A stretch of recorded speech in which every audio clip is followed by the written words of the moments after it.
Hey everyone, I'm here to give you all another truck video on another book I've read. Um, and this one is kind of has a little interesting story to it. Uh, when I decided hey, I'm gonna sit down and try to author more books, and as I was studying things and looking things up, came to the conclusion I wanted to try taking the independent author route rather than going the traditional publishing route. Um, and I realized in order to do that, I really need to get around other people who are doing the same thing and try supporting other independent local authors so that, because a rising tide lifts all ships and talk about social karma or law of sowing, reaping, whatever you want to call it. Just, I need to get out and be around other people and support other people who are doing the same thing I am. And so I went to a local event where a bunch of independent local authors were gathering to show off their books. You know how the book fairs work. And I was going through looking through all the booths and everything, talking to various people, and this book stood out to me. This book really showed me the importance of cover art, because just me going by flames, and there's a Spartan shield on there. That really caught my eye because I had a hyperfixation as a teenager of the whole Bronze Age, especially I was a early teenager when the 300 movie came out. Didn't quite watch it, but you couldn't help but see commercials for it. And History Channel documentaries and all that stuff. But this caught my eye, and I started talking to the author, quit covering her name up, about it. And I was like, yep, I gotta get this book and check it out. I have somewhat mixed opinions on this, and I'll get to that a little bit later, but I had a lot of fun reading this book. It's very easy to read, and I ended up getting the ebook, and yes, I bought the physical book, but I ended up getting an ebook because, truck driver, my hands aren't always clean while I'm doing this. I have no idea how I'm dirtying this book up reviewing it here. She formatted the book very well, very easy to read. I like larger font on books, and she said she formatted it easily this way, easier for me to read in the book. But the story, how she wrote the story and everything, is very easy to read, very easy to keep up with, mostly quick paced. And the easiest way for me to describe this book to you is Jason Bourne meets James Bond, but they're Spartans. This lady Alyssa wakes up in a hospital room where she basically got butchered by torturers, by somebody who tortured her. She has no memory of anything that happened, just that her body hurts all over and why she's sewn back together, and just all she has is a ring. That's all she has to claim as her own. She doesn't know why the ring's important, but she keeps the ring on her finger. And it goes through like a Jason Bourne kind of thing, where she starts doing things she doesn't understand why she knows, why she can do, and it goes on and on and on and on.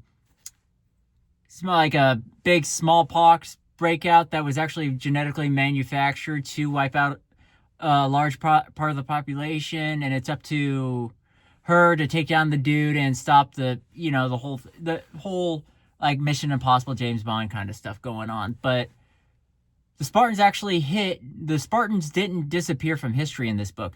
They actually more so just kind of, after one historical battle, they more so hid in the shadows and became this high-tech CIA, like, stop big, bad, evil people from taking over the world and stuff like that.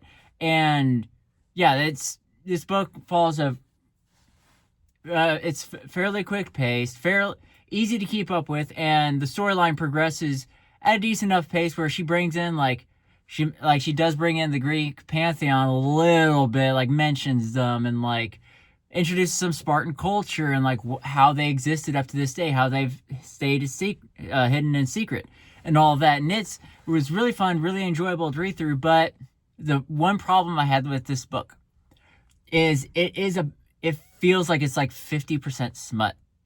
It's just constantly going, especially between Alyssa, the main character, and somebody else that tags along, either she is either Alyssa is excessively horny, like an aphrodisiac or something, or this guy meant something to her. And that's one thing I'll say this author did, Isley Rose did really good in this book, is even though that amount of, there's more so tension than actually any like action until the towards the end of the book. It was more so like teasing, like, hey, this is something important. Hey, this is something important. This is something important.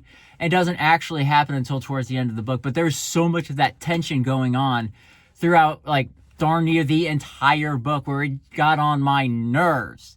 But to be fair, like, that's a personal opinion, moral opinion of mine. The author doesn't share those morals, and that's to her taste, and all the content is to her taste. She's gonna write like that. But what she did good was, in doing that, was she effectively foreshadowed that, hey, this person is very important to the main character, and you know what's going on. The other guy knows what's going on, but the main character is still has no memory of anything, and she has to figure out why her body's reacting that way to that guy specifically. Try not to give spoilers, but like, as much as it was obnoxious to me how much smutty tension was in the book, like, it legitimately got on my nerves, she wrote it effectively in a way that added like a question mark, like, hey, why can't she figure this out? Why doesn't she know what's going on? And the main character Alyssa is slowly getting her memory back, getting her backstory. And I thought that was an effective way of telling the story, of like slowly getting back your memories here and there throughout the story, instead of like front loading the front of it with backstory and then the second half of it with the story.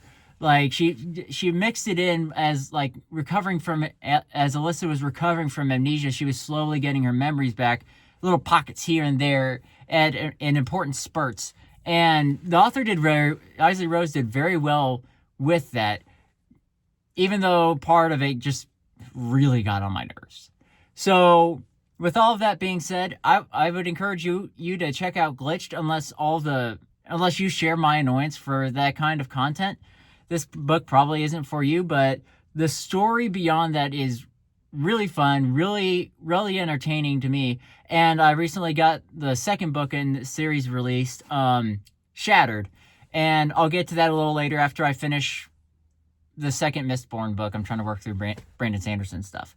So if Jason Bourne meets James Bond, but they're Spartans, if that interests you, check out Glitched by Isley Rose here. I'll try leaving a link to her website and everything in the comments, or in the description.